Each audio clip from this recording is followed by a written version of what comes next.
اگر میرے پاس گنجائش ہے میں 10 لاکھ روپے خرچ کر سکتا ہوں اپنی بیٹی کی شادی پہ، جو میرے پڑوس میں بشیر حجام رہتا ہے وہ 1 لاکھ نہیں خرچ کر سکتا ہے، تو کیا اللہ کی ذات مجھے پکڑے گی نہیں؟ بالکل یہ چیزیں سوچنی کی، اس میں شرمندگی جو ہے بالکل نہیں رکھنی ہے، ہم سماج کا ایک حصہ ہے، اور میں سمجھتا ہوں کہ آپ لوگوں کو میرے اوپر بہت بڑے احسانات ہیں، ایک بہت بڑا بوجھ ہے، اس کو میں کس طرح سے چکا سکوں، تو میری کوشش رہتی ہے ایجوکیشن کے حوالے سے، ہیلتھ کے حوالے سے، یا اس طرح کی جو سوشل ایکٹیویٹیز ہیں اس کے حوالے سے، جہاں کہیں بھی مجھے کوئی چھوٹا موٹا NGO ملتا ہے، میں چاہتا ہوں کہ میں اپنے گاؤں سے، انہوں نے 1400 بے سہارا بچوں کی شادیاں جو ہے سولمنائز کی ہیں، یہ تو آسان کام نہیں ہوتا ہے۔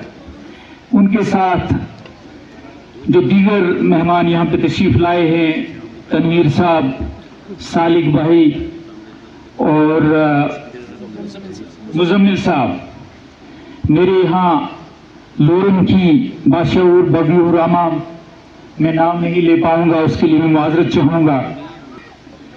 اللہ رب العزت کا بہت بڑا احسان ہے کہ اس نے ہمیں چنا اس نیک کام کے لیے۔ مجھے یاد ہے 2020 میں جب کووڈ ہوا مارچ کے مہینے میں، اس وقت مجھے احساس ہوا کہ ہم کہاں پہ کھڑے ہیں۔ ہندوستان کی ریاست کا شاید کوئی کونا نہیں تھا جہاں سے مجھے فون نہیں آتے تھے۔ 24 گھنٹے میں کوئی 10-15 گھنٹے جو ہے فون پہ رہتا تھا، کہاں کہاں ہمارے لوگ جو ہے کس حالات میں ہیں، کس طریقے سے جو ہیں کس مصیبت میں ہیں، تو تب مجھے احساس ہوا کہ نہیں، ہم نے کچھ کرنا چاہیے۔ کچھ وقت گزرنے کے بعد میرے ذہن میں آیا کہ ایک چھوٹا سا پلیٹ فارم بنانے کی ضرورت ہے، خاص کر کے جو ہمارے لوگ کنٹیجنسی میں جب ان کو ضرورت ہوتی ہے مدد کی، تو اس وقت ہمیں کیا کرنا ہے، اس کے لیے جو ہے کچھ کرنا پڑے گا۔ تو اب یہ جو آج کا پروگرام ہے، جس کے لیے میں آپ کو تھوڑا سا انٹروڈیوس کرانا چاہوں گا، اس کے بعد تھوڑی سی ریفریشمنٹ بھی ہوگی، کوئی حلوہ پوڑی وغیرہ جو بھی ہے وہ کھا کے جائیں گے آپ لوگ، اور 4 ہماری جو بچیاں ہیں ان کو میرج کٹس جو ہے دی جائیں گی۔ میں دراصل یہ بتانا چاہوں گا کہ یہ اس چیز کو ہم کیوں کرنا چاہ رہے ہیں، اس کی ضرورت کیوں ہے۔ ہمارے سماج میں سب سے زیادہ جو پریشانی ہے وہ یہ ہے کہ ہم ہمیشہ شرماتے ہیں۔ بالکل، ہم یہ نہیں سوچتے ہیں کہ اگر میں یہاں پہ کھڑا ہوں، میں صرف آپ کی دعا کی وجہ سے یہاں پہ ہوں، بے شک، آپ کی نیک کاوشوں کی وجہ سے یہاں پہ ہوں، آپ لوگوں کا میرے اوپر بہت بڑا حق ہے۔ شاید دن کا اور رات کا کوئی بھی ایسا لمحہ نہیں ہوتا ہے جب میں اپنے علاقے کے لیے نہیں سوچتا ہوں۔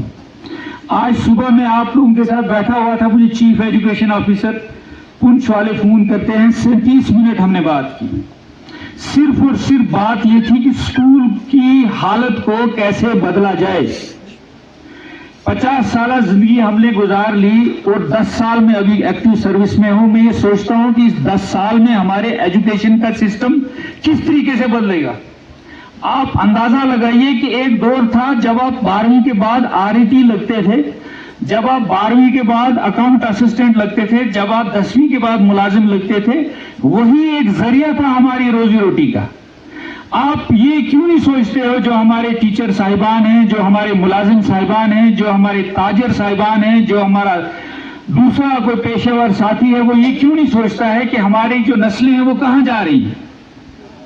آپ یہ کیوں نہیں سوچتے ہیں کہ ہمارے بچے جو ہیں، بیشتر جس طرح کے مجھے فون کالز آتے ہیں، چاہے وہ بزرگوں کے آتے ہیں، چاہے وہ بچوں کے آتے ہیں، چاہے وہ میری ماں بیٹیوں کے آتے ہیں، وہ میں نہیں بتا سکتا ہوں۔ میرے فون میں 16,000 کنٹیکٹ ہیں، اور مجھے کوئی دن ایسا نہیں ہوتا ہے جس روز مجھے یہ فون موصول نہیں ہوتا ہے کہ آج میری بچی کا یہ مسئلہ ہے، آج میرے بیٹے کا یہ مسئلہ ہے۔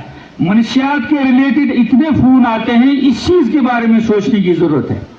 بہرحال بات یہ ہے کہ جب تک ہم اللہ اور اللہ کے رسول کو دیا ہوا دین جو ہے اس کے ساتھ اپنے آپ کو جوڑیں گے، نہیں تو ہماری کامیابی کہیں پہ نہیں ہو سکتی۔ اور دوسری بات جو میں آپ کو کہنا چاہوں گا وہ یہ ہے کہ بلا لحاظ کسی بھی فرقے کے، بلا لحاظ کسی بھی مسلک کے، بلا لحاظ کسی بھی نظریاتی سوچ کے آپ مجھے اپروچ کر سکتے ہو، مجھے کسی چیز کی ضرورت نہیں ہے۔ مجھے اللہ نے بہت کچھ دیا ہے، دی ہے, شہرت دی ہے, پیسہ دیا ہے جس سے میں اچھے سے جی سکتا ہوں. لیکن میری کوشش ہے جب میں ریٹائر ہو کے آپ لوگوں کے درمیان آؤں, میرے آگے پیچھے کم سے کم اچھے لوگ ہوں. کم سے کم یہ کوئی نہ کہے کہ آپ نے ہمیں کچھ نہیں دیا. میری کوشش جو ہے, جب ہم نے اس کی بنیاد رکھی تھی ٹرسٹ کی, صرف اور صرف ایجوکیشن پہ ہمارا زیادہ فوکس تھا. آپ کو میں یہ بتاتا چلوں, اس وقت ہم نے پچھلے 5 سال سے جو آسرا چیریٹیبل ٹرسٹ کے اس بینر کے تلے ہم نے ابھی تک جو 500-600 بچوں کو ہم نے بکس دی ہیں, اس میں ہم نے کوئی پیسہ نہیں لیا کسی سے. خود لائی, خود ٹرانسپورٹ کیا, خود جو ڈسٹریبیوٹ کیے. ابھی تک ہمارے 22 بچے MBBS کوالیفائی, جس میں 9 بچے ہمارے. یہ ہمارا اثاثہ ہے. آپ سری نگر میں جائیے, کتنے ڈاکٹرز ہیں, کتنے انجینئرز ہیں. اب اللہ کا کرم ہے کہ ریزرویشن بھی ہمیں ملی ہے.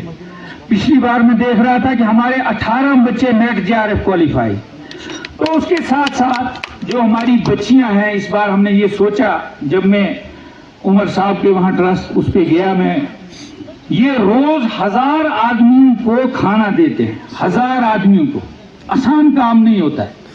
1000 آدمیوں کو فری آف کاسٹ جو ہے سکیمز میں کھانا دینا, پھر اس کے بعد جو ہے JVC میں کھانا دینا, پھر اس کے بعد جو ہے ہندواڑہ میں بھی ان کا ایک سینٹر ہے, وہاں کھانا دینا.